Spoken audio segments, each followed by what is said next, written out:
xu hướng là ôm đồm, tích lũy, dính mắc và tiêu thụ nhiều hơn. Thành ra khi mà chúng ta bị cái bệnh ung thư ruột già, ung thư trực tràng mà chúng ta chỉ trị về cái bệnh của nó không thôi, mà mình không thấy được cái nguyên nhân sâu xa hơn, cái ảnh hưởng lớn hơn, thì không cách nào mình trị được tiệt cái bệnh đó cả. Đó. Donc la fonction du gros intestin dans son ensemble est d'excréter, d'évacuer, rejeter à l'extérieur. Alors que la tendance actuelle est de consommer, est d'accumuler, est de garder, et non seulement garder les produits physiques, les aliments grossiers et physiques, mais dans notre esprit, dans notre conscience, nous avons aussi cette fâcheuse habitude de vouloir garder, de vouloir accaparer, de vouloir s'enrichir entre guillemets, c'est-à-dire d'avoir le maximum de choses, de produits en nous. Donc si nous voulons traiter par exemple un cancer du côlon ou des intestins, mais si nous ne transformons pas notre façon de réfléchir, de penser, d'accumuler, de tasser, de consommer, au niveau psychique je parle, nous ne pourrons jamais arriver à bout, par exemple, du cancer du côlon. Même si nous faisons toutes sortes de traitements, toutes sortes de traitements, nous ne pourrons jamais guérir totalement cette pathologie, puisque la cause, elle est beaucoup plus profonde et subtile. Cái ví dụ thứ hai là chúng ta thấy cái tình trạng ung thư vú càng ngày càng gia tăng ở phụ nữ. Pareillement, pour les cancers du sein chez les femmes. Thì như vậy chúng ta biết rằng chức năng của cái vú của người phụ nữ căn bản là làm gì? Để nuôi dưỡng. Đó, chức năng căn bản nhất là để nuôi dưỡng. Thành ra khi mà mình trị một cái bệnh ung thư vú mà mình chỉ trị tại chỗ đó mà mình không chuyển hóa được cái nhận thức hay cái tâm thức của mình, quý vị thấy tất cả những người phụ nữ nào mà có con đều đặn, có con sớm và cho con bú sữa mẹ, thì như vậy những người đó là những người có xác suất ung thư vú thấp nhất. Ngược lại, những người nào mà sợ không dám có con, sử dụng thuốc ngừa thai, những người nào có con thưa, có con trẻ, có con ít, hay là không cho con bú sữa mẹ, là những người đó cái xác suất ung thư vú cao. Đúng không? Pour le cancer du sein, il y a de plus en plus de cancer du sein. Mais pourquoi de plus en plus de cancer du sein? Quelle est la fonction primordiale d'un sein? En fait, c'est pour nourrir. C'est pour nourrir l'enfant, son enfant. C'est pour donner de la nourriture. Donc c'est pour faire sortir des substances de son corps, de ses seins. Donc si nous observons, si nous faisons des statistiques concernant les cancers du sein, nous allons voir que la plupart des femmes atteintes sont des femmes qui n'ont soit pas d'enfants, soit peu d'enfants, soit des enfants tardivement, ou qui ont pris des contraceptifs durant leur vie pour diminuer, pour arrêter, pour limiter les naissances. Et des femmes qui, par souci de pratique ou je ne sais pas pour d'autres, qui ne donnent pas le sein, qui ne nourrit pas l'enfant. Thì đó là mình mới nhìn ở bên trong tự thân của mình và trong cái gia đình của mình. Nếu mình nhìn rộng hơn ra tí xíu cũng vậy, tức là cái chức năng đó là chức năng nuôi dưỡng. Thành ra nếu những người nào mà cái đời sống của mình ích kỷ, nhỏ hẹp, cái tâm thức của mình nó tù túng, nó bế tắc, thì những người đó cũng vậy, tức là cái cái xác suất, cái tỷ lệ bị ung thư vú nó cao hơn. Thành ra mình phải làm sao mình tập chuyển cái tâm thức của mình, mở rộng ra, mình biết take care, mình biết chăm sóc những người khác, mình biết nuôi dưỡng những người khác, mình biết nuôi dưỡng những cái tâm thức, những cái hoài bão tốt đẹp, vân vân. Thì đó là cái thực sự chúng ta cần phải nhìn thấy để mà chuyển và để mà trị bệnh, chứ không phải chỉ trị trên cái phần thân vật lý của mình không mà thôi. Et chez des personnes atteintes de cancer du sein, souvent, ce sont des personnes qui sont enfermées, qui sont fermées, qui ont un esprit fermé. Elles ne sont pas ouvertes, elles n'ont pas la générosité, elles n'ont pas la notion de partage, de don, de donner, pas cette ouverture du cœur et d'esprit pour donner, pour partager, pour donner de son temps, ou donner de son énergie, ou donner les nécessités physiques, matérielles aussi. Donc chez ces personnes-là, comme elles gardent tout au niveau psychologique, c'est une accumulation, on enferme, on garde, on a tendance à garder les choses en nous. Et chez ces personnes-là, le pourcentage d'atteinte par le cancer du sein est élevé. Chúng ta không còn thời gian, thành ra mình đến cuối khóa tu, nếu chúng ta còn thời gian thì chúng ta sẽ đi tiếp tục thêm cái phần này, bởi vì đây cũng là một cái chủ đề rất là lớn. Bây giờ mình tiếp tục cái câu hỏi kế tiếp. Cái câu hỏi kế tiếp là ở gia đình vẫn còn sử dụng microwave để hâm thức ăn và có khi nấu. Xin thầy giải thích cái hại khi dùng nó. Thì thưa quý vị, tất cả các pháp trong vũ trụ này nó đều có hai mặt cả. Tất cả các pháp nó đều có hai mặt cả. Thành ra nếu mà chúng ta đặt tên cho nó gọi là lợi hay hại, thì đó cũng là do cái tâm thức của mình, chứ còn thực sự bản thân của nó hay là bản chất của nó không nói lên cái lợi hay cái hại gì cả, mà nó luôn luôn có hai mặt ngược nhau để nó cân bằng cho nhau. Đó là quy luật của vũ trụ.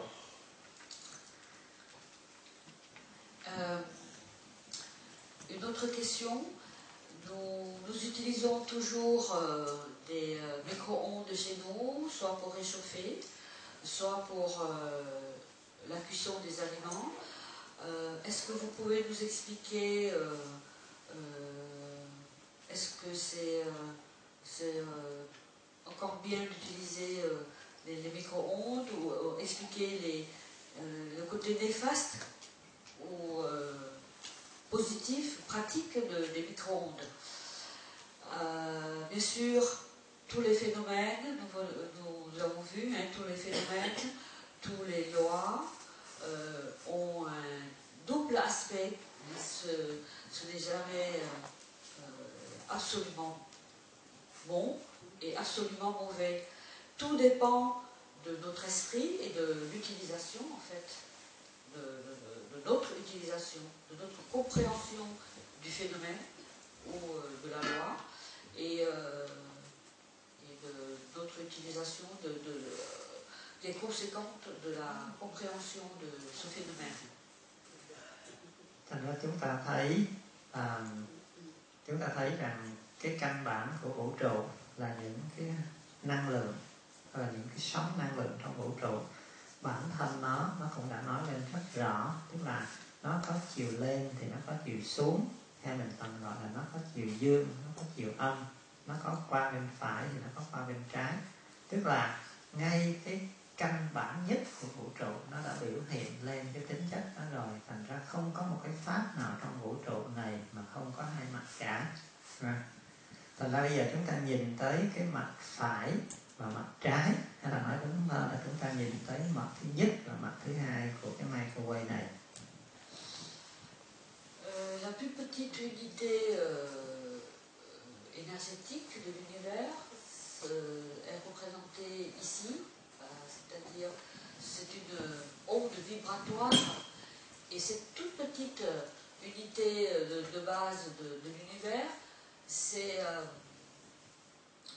sont des ondes vibratoires. Et si nous observons ces ondes, nous allons voir qu'il y a deux aspects. Il y a une partie qui monte, il y a une partie qui descend. La partie qui monte, on peut l'appeler le yang, la partie yang. La partie qui descend, c'est la partie yin. Il y a un côté, c'est symétrique, il y a un côté gauche, un côté droit. Donc vous voyez que la plus petite unité de base énergétique déjà montre qu'il y a toujours deux aspects. Thì như vậy chúng ta thấy cái mặt thứ nhất của nó là gì? Cái microwave này ta sử dụng một cái sóng năng lượng với cái bước sóng rất là ngắn. Bước sóng ngắn thành ra cái năng lượng của nó rất là mạnh. Chính vì vậy chúng ta nấu thời gian rất là ngắn. Thấy không? Donc le micro-ondes, c'est le principe du micro-ondes, c'est d'utiliser l'énergie vibratoire, les ondes, pour transformer les aliments. Ces ondes ont une... comment vous expliquer? Selon les chimiques en physique... Des amplitudes très faibles, donc une énergie très très forte. Donc je m'excuse devant les physiciens. Donc ces ondes ont une amplitude faible, donc une énergie très puissante pour transformer.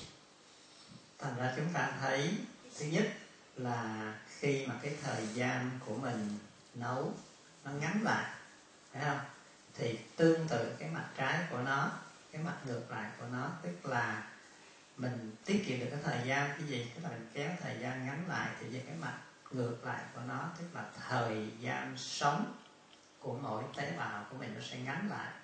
Thời gian sinh trưởng của mỗi tế bào của mình nó ngắn lại. Và đó là gì? Đó là tình trạng của tế bào ung thư phát triển. Thấy chưa? Thời gian bên này ngắn lại, tức là tuổi thọ của mình cũng ngắn lại, tức là mình ra đi sớm. Thành ra mình chỉ thấy một mặt, mình không thấy cái mặt kia.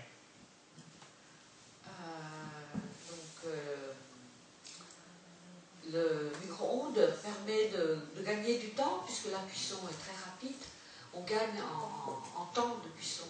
Ça veut dire que la durée de vie de la cellule, de l'aliment est très courte. La vitesse, comment dire, si nous consommons des aliments transformés dans un micro-ondes qui a subi un temps de cuisson très très court, va donner chez nous, chez l'être humain, une vie, une durée de vie qui est proportionnelle au temps de cuisson. Ça veut dire que ça va raccourcir notre vie. Ça va réduire notre vie, puisque nous réduisons le temps de cuisson, et ce temps de cuisson est proportionnel au temps à la durée de vie de notre vie. Thì cũng vì cái bước sống của nó ngắn như vậy thì cái năng lượng của nó rất là mạnh. Và nhờ cái năng lượng mạnh như vậy thành ra mình mới nấu nhanh. Thành ra chúng ta thấy khi mà cái năng lượng mạnh nó tác động vào một cái vật thể, thấy không? Thì mình lấy cái ví dụ, tức là khi mình tác động một cái lực mạnh vào một vật thể thì một cái lực ngược chiều trở lại sẽ mạnh y chang như vậy. Tức là nó sẽ làm phá vỡ, nó sẽ tấn công. Và tấn công trước hết là gì? Tức là nó phá vỡ tất cả những cái cấu trúc tế bào ngay trong cái thức ăn của mình. Và từ đó khi chúng ta đưa vào trong cơ thể mình, nó phá vỡ hết tất cả cấu trúc tế bào trong cơ thể của mình. Donc, nous voyons qu'une énergie aussi puissante dégagée au niveau du micro-ondes, cette énergie aussi puissante va être captée par les cellules de l'aliment qui les reçoivent, mais par réaction, si une chose reçoit une énergie violente, une énergie puissante, et par réaction, elle va retransmettre, elle va redonner en nous cette énergie aussi violente et aussi puissante qui va bien sûr détruire nos cellules humaines à nous, pour les personnes qui consomment les aliments qui ont reçu cette énergie violente. Thì mình thấy đây là cái cấu trúc được chụp dưới kính hiển vi điện tử để cho chúng ta thấy rằng đây là cái cấu trúc căn bản của phân tử nước trong thực phẩm của mình nói riêng và trong con người mình hay là trong vũ trụ nói chung. Tức là nó sẽ tròn trịa, nó sẽ thông thoáng, nó sẽ ngay ngắn, nó sẽ cân đối. Nhưng mà khi mình đưa cái sóng microwave vào thì nó phá tan tành hết, nó phá hết. Và chúng ta biết rằng thực phẩm của chúng ta chứa đại đa số là nước, phải không? Và trong con người của chúng ta cũng vậy, đại đa số là nước. Thành ra cái từ trường này nó không những phá vỡ hết cấu trúc tế bào bên trong thực phẩm chúng ta, mà khi nó vào cơ thể chúng ta nó cũng sẽ phá vỡ hết tất cả những cái cấu trúc tế bào. Thành ra tế bào của chúng ta nó bị biến dạng và nó sẽ phát triển nhanh. Thành ra đó là cái tình trạng của ung thư ngày nay. Sur l'image précédente, nous avons vu que les molécules d'eau, à l'état normal, ce sont des cristaux arrondis. La structure de l'eau à l'état normal est ronde, est arrondie et harmonieuse, alors que l'eau qui se trouve dans les aliments transformés par le micro-ondes est complètement défigurée, complètement détruite. Et comme nous savons que les aliments possèdent une grande quantité d'eau, un grand volume d'eau dans les aliments, mais dans notre constitution aussi, nous sommes formés d'un grand pourcentage d'eau. Donc cette eau complètement détruite, défigurée, transformée, une fois absorbée, va produire le même effet dans notre corps. Thành ra đời sống chỉ là một cái sự chọn lựa. Thứ nhất là chúng ta cần phải nhìn thấy tất cả các pháp một cách trọn vẹn, đừng có như người mù sờ voi. Và cái đến thứ hai là chúng ta phải chọn lựa như thế nào để đem lại cái sự cân bằng và tốt đẹp nhất cho chúng ta. Quand nous observons un phénomène, il faut voir les deux aspects de ce phénomène. Par exemple, le micro-ondes, l'aspect gagne temps, réduire vitesse de cuisson, mais il faut aussi voir l'autre aspect du micro-ondes, c'est-à-dire la transformation que l'énergie du micro-ondes va avoir sur les aliments. Donc il faut toujours chercher à comprendre les deux facettes d'un même phénomène. Et bien sûr, faire le choix en toute conscience. Rồi câu hỏi kế tiếp, dĩ nhiên cái này nó sẽ không nhiều vấn đề lắm, nhưng mà chúng ta chỉ trả lời tới đó thôi. Bây giờ cái câu hỏi kế tiếp là một bệnh nhân có cái sự khó chịu trong cổ họng nhưng không xuất hiện thường xuyên. Khi nuốt nước bọt có cảm tưởng một cái gì đó vướng trong cổ, hay bị đau khi nuốt nước bọt, hay khi ăn cơm ăn canh và mềm, đêm ngủ thì thường phát hiện. Đi khám bác sĩ tai mũi họng thì không tìm ra bệnh và có cho uống magnesium vì bị cơ bắp con thấp. Sau đó 2 tuần lễ thì bệnh biến mất. Hiện nay nó trở lại nhưng chỉ làm khó chịu một chút rồi mất. Bệnh nhân này mọi người hay ca hát, có liên hệ gì hay không? C'est trop drôle. Voilà une question concernant une gêne au niveau pharynx et gorge. La question se pose, la personne ressent une gêne au niveau de sa gorge, surtout est traitée par main-disant, mais la gêne, ça se ressent surtout au niveau de la déglutition, c'est ça, quand il avale des aliments ou sa salive, il ressent une sorte de gêne. Et il a été traité par le main-disant, mais ça part et ça revient. Donc le traitement fait des effets, c'est-à-dire que les symptômes disparaissent et puis ils reviennent. May mắn là cái câu hỏi này đã có sẵn câu trả lời rồi. Mais il faut ajouter aussi que c'est quelqu'un qui aime chanter. Và thật ra cái cách chẩn đoán và điều trị nó cũng đã hơi rõ rồi.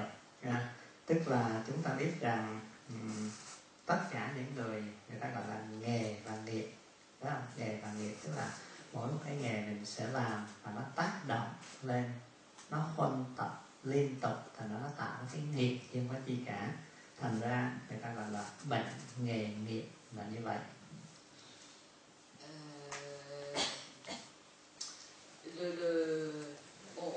On dit que notre travail, notre profession, notre travail par la fréquence, par répétition, par la fréquence, par le temps, va avoir une influence sur notre karma. C'est bien le karma, hein? Et donc, comme c'est une chanteuse, la réponse, elle est simple. En fait, c'est une maladie qui est produite par sa profession. Donc, c'est une maladie professionnelle. Thầy, đây không phải là ca sĩ, là thích hát, chứ không phải là ca sĩ. Thì nó đỡ hơn một tí xíu thôi nha. Nó đỡ hơn tất cả những người làm cái nghề phải nói nha. Dĩ nhiên khi mình phải nói nhiều, dĩ nhiên tại vì sao? Tại cái cuống họng của mình nó có 3 cái. Thứ nhất là nó làm cái nhiệm vụ đưa thức ăn, đó, nó làm cái nhiệm vụ đưa thức ăn thức uống. Thứ hai, nó làm cái nhiệm vụ đưa cái dưỡng khí. Đó. Và cái thứ ba, nó làm cái nhiệm vụ kiểm soát. Đây là cái cửa ngõ mà, đây là cái cửa khẩu, cái biên giới, cái đồn biên phòng ở đây, thành đó là 3 cái nhiệm vụ nó làm căn bản nhất. Thành ra nếu như bất cứ một cái nghề, bất cứ một cái sự làm việc gì mà mình làm cho nó bị vượt quá cái ngưỡng của nó thì nó sẽ bị ảnh hưởng. Nói nhiều, ăn nhiều, thở nhiều, hoạt động nhiều, vân vân, tức là đều bị ảnh hưởng ngang cái khoảng cổ họng này hết cả. La gorge, c'est une voie, c'est la voie d'ingestion, d'absorption des aliments. C'est la voie de pénétration de l'énergie aussi. Et c'est la barrière qui contrôle l'énergie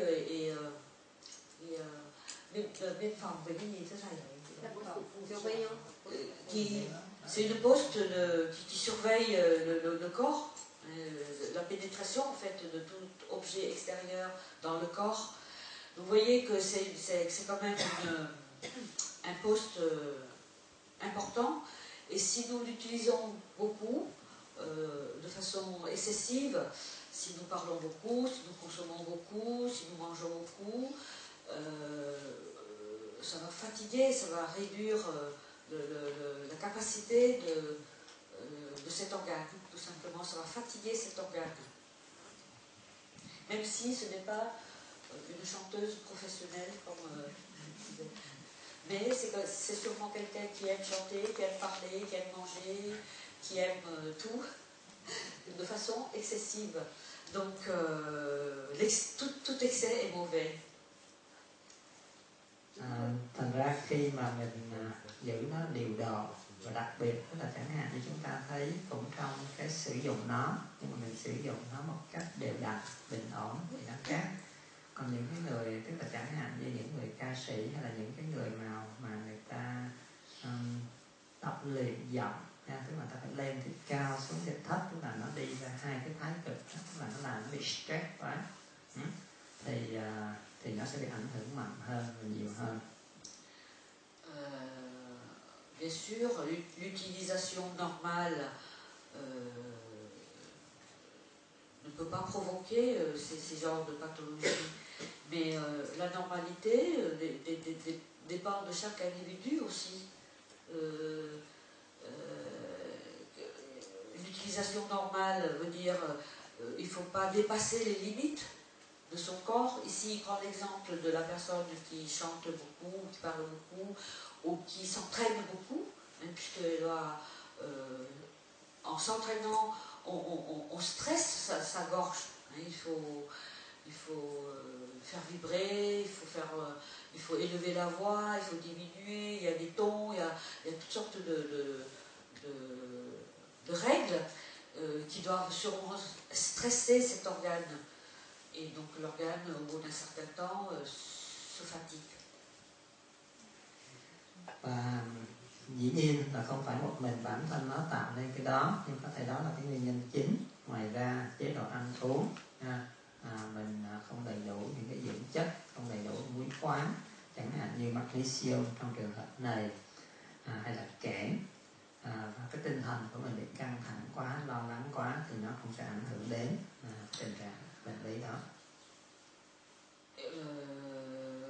On vient de parler de maladies professionnelles, c'est-à-dire créées par nos habitudes répétitives au niveau professionnel, mais ça peut provenir aussi d'une mauvaise alimentation et aussi, si on cherche plus loin, peut-être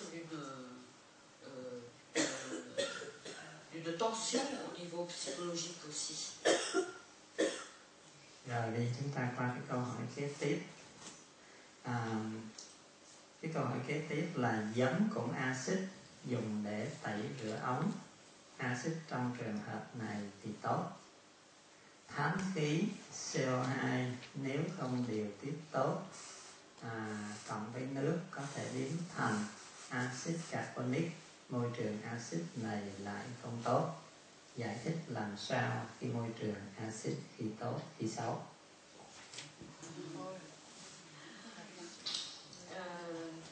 Xin thầy nhắc lại ạ. Giấm. L'acide, c'est l'acide ou le vinaigre, c'est bon pour nettoyer les choses, donc c'est un détartrant, un bon détartrant. Ensuite, si on l'additionne avec le gaz carbonique, avec le CO2, ça devient un gaz carbonique. Et donc, c'est pas bon. Comment expliquer que l'acide pourrait être bon d'une part et mauvais d'autre part? Và thưa quý vị, bây giờ chúng ta giải quyết cái câu thứ nhất trước, tức là giấm, chữ giấm. Thì cái chữ giấm ở đây mình cũng bị dính mắc rất là nhiều. Bây giờ thứ nhất là giấm, bây giờ mình sử dụng cái tên của nó trên khoa học là axit cái gì? Acidic phải không? Thì như vậy cũng cái tên đó và cấu trúc hóa học nó cũng giống nhau, nhưng mà hiện nay chúng ta có bao nhiêu loại giấm? Tối thiểu là 7 cho tới 10 loại giấm khác nhau, thấy không?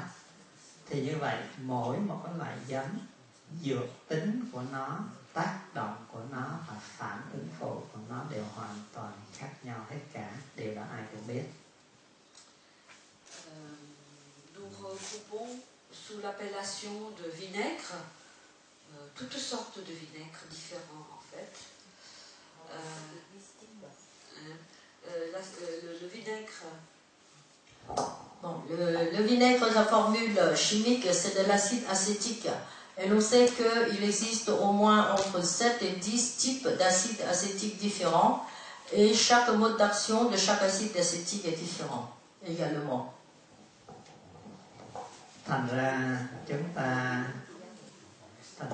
mới thấy là cái sự dính mắc của mình đó, tức là khi cái tâm của mình bị kẹp vào từ ngữ nha, và cái sự khiếm khuyết của mình trong cái nhận thức của mình nó sẽ ảnh hưởng rất nhiều. Đây là một cái ví dụ thôi. En fait, nous, encore une fois, c'est une mauvaise, en fait, c'est une interprétation ou une incompréhension du mot vinaigre, en fait, puisque nous venons de voir que vinaigre, tout simplement, veut dire acide acétique, mais en fait, il n'y a pas qu'une seule sorte de vinaigre.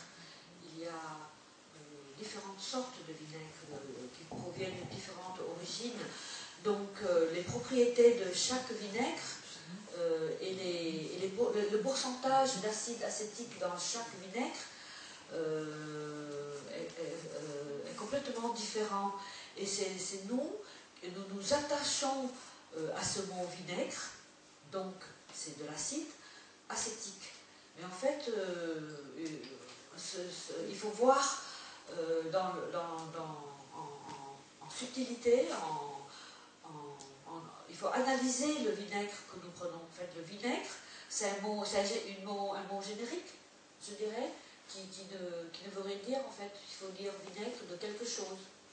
Il faut préciser vinaigre de quelque chose, d'où la composition est complètement différente. Ça n'a rien à voir. Le vinaigre de pomme, le vinaigre de cidre, le vinaigre balsamique, le vinaigre de vin blanc, etc.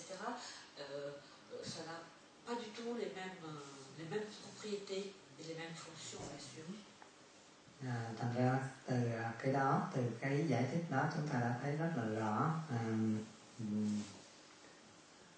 cái tác dụng tích cực của cái giấm chúng ta sử dụng, đặc biệt là cái giấm táo, so với tất cả những loại giấm khác, hay là so với cái axit carbonic trong cái câu hỏi này. Nous utilisons du vinaigre de pomme. Et le vinaigre de pomme est un vinaigre déjà qui est différent des autres vinaigres, sans entrer dans les détails. Et le vinaigre de pomme est différent de l'acide carbonique dont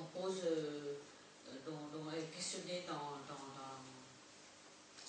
donc notre ami vient de nous questionner. Ça n'a rien à voir. Và ngay cả cái giấm acetic, tức là cái giấm táo mình sử dụng, hay là bất cứ một cái chất liệu gì cũng vậy, nếu chúng ta sử dụng không đúng cách, tức là không đúng lúc, không đúng thời, thì nó cũng có thể gây tổn hại, hay là nó có thể đem lại lợi lạc, chứ không phải là bản thân nó luôn luôn là tốt hay là xấu. Le vinaigre de pomme, de par sa nature, il n'est ni bon ni mauvais. C'est son utilisation de façon adéquate, le moment de l'utilisation, la quantité d'utilisation, le dosage, etc., sans entrer dans les détails. Donc son utilisation adéquate change absolument tout et ne répond pas à l'acide, à la propriété acide acétique dans le vinaigre. Lấy ví dụ như của cái giấm táo này, mà khi chúng ta sử dụng lúc bụng đói, nó hoàn toàn khác với lúc bụng no lưng lửng hay là no vừa phải, và nó hoàn toàn khác với khi chúng ta có một cái bụng thịt đầy chướng. Thì cái này chúng ta sẽ giải thích sau, và chúng ta vận dụng thêm những cái ví dụ khác trong đời sống hàng ngày của mình. Nhưng ở đây thì nói cho chúng ta biết rằng cũng cái giấm táo đó mà chúng ta sử dụng ở mỗi cái thời điểm khác nhau thì tác dụng của nó hoàn toàn khác nhau. Donc ce vinaigre de pomme utilisé à des moments différents, à des concentrations différentes, dans des états différents de remplissage de notre estomac, par exemple utilisé dans un estomac complètement vide ou introduit dans un estomac à moitié vide, ou moyennement vide ou complètement pleine, ne va pas du tout donner le même résultat. Rồi, bây giờ cái câu hỏi kế tiếp là khi nằm ngủ, nằm ván và nằm nệm khác biệt như thế nào? Xin thầy chỉ cho biết. Quand on se couche sur un matelas ou sur une surface plus ou moins mou, plus ou moins dure, quelle est la différence entre ces différents la différence de consistance de la surface sur laquelle nous allongeons.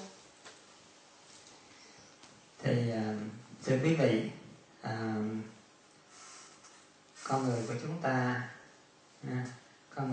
ta thì nó rất là đặc biệt. Trong con người của mình á, thì tạo hóa đã cho nó có một cái cấu trúc rất là phù hợp với cái con đường di chuyển của năng lượng vũ trụ. Quý vị nhìn thấy tại sao trong con người của chúng ta tất cả những cái xương khác đó là một cái xương dài, xương thẳng, nhưng mà cái cột sống của mình thì nó lại không phải như vậy. Nó là sự kết hợp của 33 đốt sống lại với nhau. Và tại sao nó không nằm thành hình cong như móng ngựa, nó không nằm thẳng, nó không nằm chiều xoắn, nó không nằm chiều cong, mà trước hết nó phải nằm theo đúng cái chiều cong dợn sóng như cái con đường đi của sóng năng lượng vũ trụ. La nature nous a dotés d'une structure squelettique, surtout au niveau de la colonne vertébrale, d'une structure qui est complètement en analogie avec les courbes sinusoïdales que nous venons de voir de la vibration énergétique. Et cette colonne vertébrale ne ressemble pas à d'autres os dans le corps. Les autres os sont allongés, sont arrondis, sont courts, sont longs, mais la colonne vertébrale comporte 33 vertèbres reliées de telle manière qu'il y a plusieurs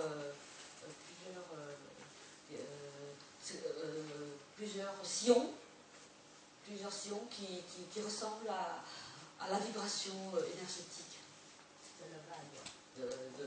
Oui, qui a une forme de vague, une forme avec les 3 vertèbres. Elles forment une vague, oui, une succession de sinusoïdes, de vagues qui ressemblent à la vibration énergétique de la nature. Và ngay cả khi nó dần sóng theo đúng cái hình của cái con đường đi của sóng năng lượng vũ trụ, nhưng mà tại sao nó lại đúng theo cái nhịp điệu này mà nó không trật một nhịp? Nó trật một nhịp là gì? Tức là thay vì nó bắt đầu cái đường cong ở đây, nó lõm và xuống này nó lồi, trên đây nó lại lõm, xuống đây nó lại lồi. Chuyện gì xảy ra khi nó ngược lại? Tức là cái cột sống của chúng ta ở đây nó lồi, ở đây nó lõm, và ở đây nó lồi. Je sais pas expliquer. C'est tellement subtil. Alors la question se pose, je vais essayer, vous nous aider. C'est-à-dire là, c'est la structure physiologique de la personne avec ses 33 vertèbres qui sont disposées de telle manière que la courbe se fond comme la sinusoïde des vagues. Que va-t-il se passer si les courbes s'inversent? C'est-à-dire, la courbe des cervicales se passe vers le bas, la courbe des vertèbres dorsales se fond par le haut, la courbe des vertèbres lombaires se fond par le bas. Si les courbes s'inversent, que va-t-il se passer? Bởi vì chúng ta biết rằng con người chúng ta đã qua hàng triệu năm của sự tiến hóa và chọn lọc tự nhiên. Và quá trình tiến hóa và chọn lọc tự nhiên này nó phải select, tức là phải chọn lựa cái phương cách, cái tư thế, cái cấu trúc như thế nào để đem lại cái sự tốt đẹp nhất cho nó. Quand il y a la formation du corps, du fœtus par exemple, donc il choisit lui-même la forme qui va bien s'adapter. La forme est choisie dès l'embryon, dès la formation du fœtus. Donc c'est une forme naturelle qui se s'est choisie. Pourquoi? Dieu seul le sait. Bởi vì ở bên trong cái đốt sống của chúng ta đó, bên trong đốt sống của chúng ta thì chúng ta có cái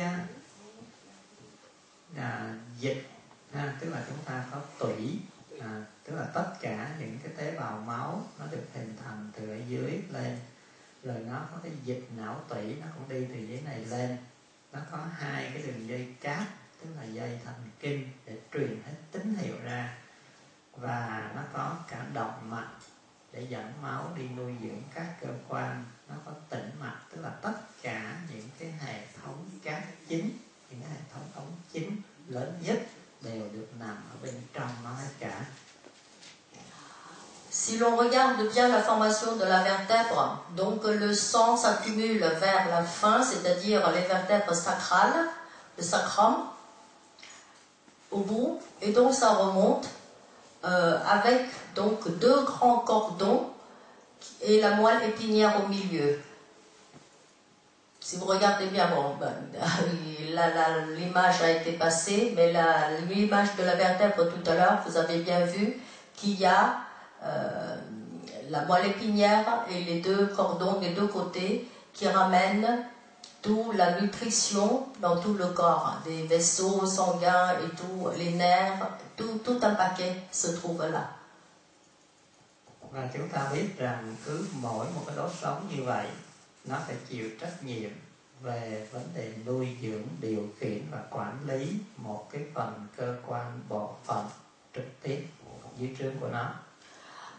Tout à l'heure avec la photo de la vertèbre, comme il y a tout, il y a les vaisseaux sanguins et les nerfs, donc chaque vertèbre elle-même doit s'occuper d'un organe particulier. Thành ra khi mà chúng ta nằm ở trên cái ván, khi chúng ta nằm trên một cái ván hay là trên cái nệm cứng đó, thì chỉ có 3 điểm nó được tiếp xúc với cái mặt phẳng là cái óc của mình, cái đoạn giữa của đốt sống lưng của mình và cái xương chậu, cái xương cùng mà thôi. Voilà, quand on s'allonge sur une plaque dure, par exemple un divan en bois, il n'y a que 3 parties qui s'appuient directement sur le divan, c'est-à-dire une surface dure, c'est-à-dire notre tête, l'occiput, la partie centrale de la vertèbre, la courbe en bas là, et le sacrum. Donc ces 3 parties-là s'appuient directement sur la partie dure du divan, si l'on se couche sur un divan en bois, par exemple. Do vậy mà chúng ta thấy tất cả những năng lượng của mình đều do cái sự chuyển hóa của thực phẩm và các cái nội tiết tố sản xuất ra, và nó đi từ ở dưới này nó đi lên. Ngược lại, tất cả những cái lệnh điều khiển tín hiệu phát ra từ bộ chỉ huy trên não bộ, từ trên này nó đi xuống. Il faut comprendre que tous les vaisseaux sanguins qui nourriciers, c'est-à-dire les vaisseaux sanguins qui nourrissent tous les organes de notre corps, passe par le sacrum d'abord.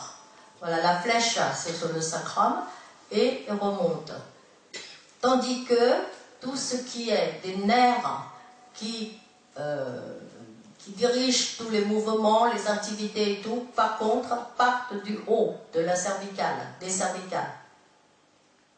Thành ra khi mà mình nằm trên cái ván thì toàn bộ cái khoảng giữa này nó được hở, hay nói đúng hơn là cái áp lực đè vào nó sẽ giảm thiểu tối đa, và cái sự di chuyển của tất cả những chất khí, những chất dịch, những chất dinh dưỡng nó được đưa từ ở dưới này lên tới trên này một cách dễ dàng, không bị cản trở. C'est pourquoi que quand on se trouve sur un plan dur, la partie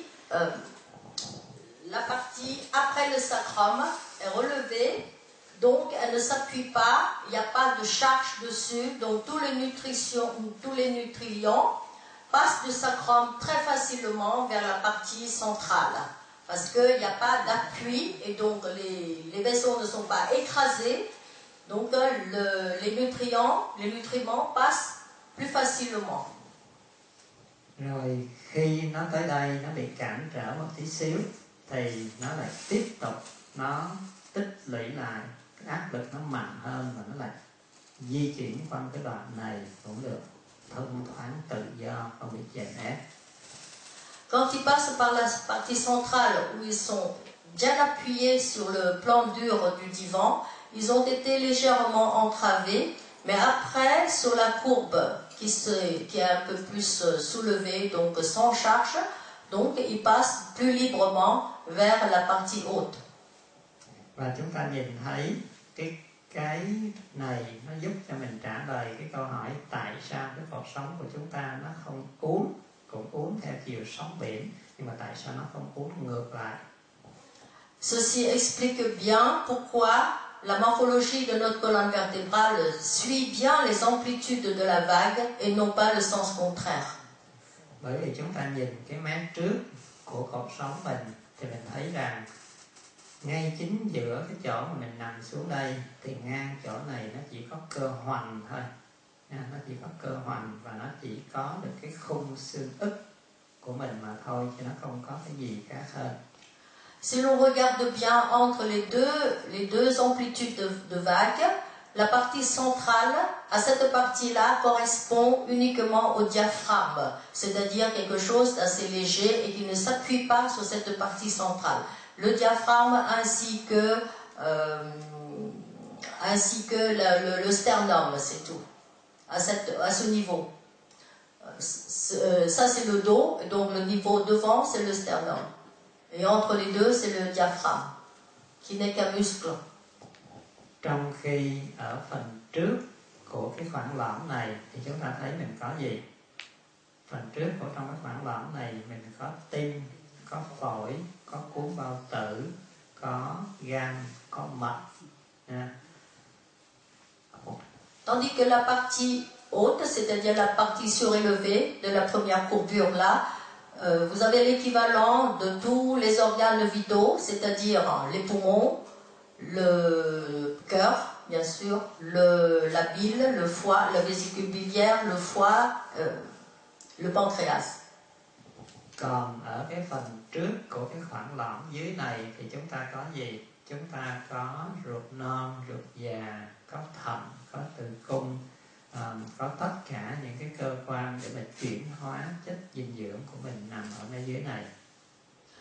Si vous regardez bien la deuxième courbure, la deuxième amplitude, ça correspond à la partie des intestins, des uretères, de la vessie, c'est-à-dire les organes de sécrétion. Do vậy mà khi cái chất dinh dưỡng, những cái dịch, những cái hormone và những cái năng lượng nó di chuyển từ ở dưới này nó đi lên ngang cái khoảng này, nó sẽ không bị cản trở và nó không bị bế tắc. Do đó nó không ảnh hưởng gì nhiều đến tất cả các cơ quan nội tạng hay là các hệ thống phía trước này. Donc, quand le nutriment passe du sacrum donc vers la partie centrale, la courbure, ceci, les nutriments ne rencontrent aucune pression aucune charge, donc il n'entrave pas du tout la fonction sécrétoire des organes correspondants qui sont au-dessus. Cũng tương tự như vậy, khi nó di chuyển ở cái khoảng này, nó cung cấp tất cả những cái dữ liệu thông tin và chất dinh dưỡng cho tất cả những cơ quan quan trọng phía trước của nó là tim, phổi, gan, bao tử vân vân, không bị cản trở, không bị giảm thiểu. Pareillement, donc la première grosse courbure, la première amplitude donc correspond aux organes vitaux, c'est-à-dire le cœur, les poumons et tous les organes d'autres, le foie, le pancréas. C'est des organes vitaux, ce sont des organes vitaux donc qui ne sont pas du tout, leur fonction n'est pas du tout entravée par la pression.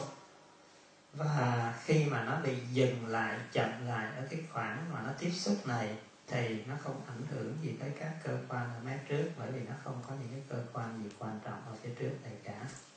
Quand la pression se fait vers le niveau central là, la pression est entravée en charge. Donc, mais heureusement, donc devant, il n'y a aucun organe vital.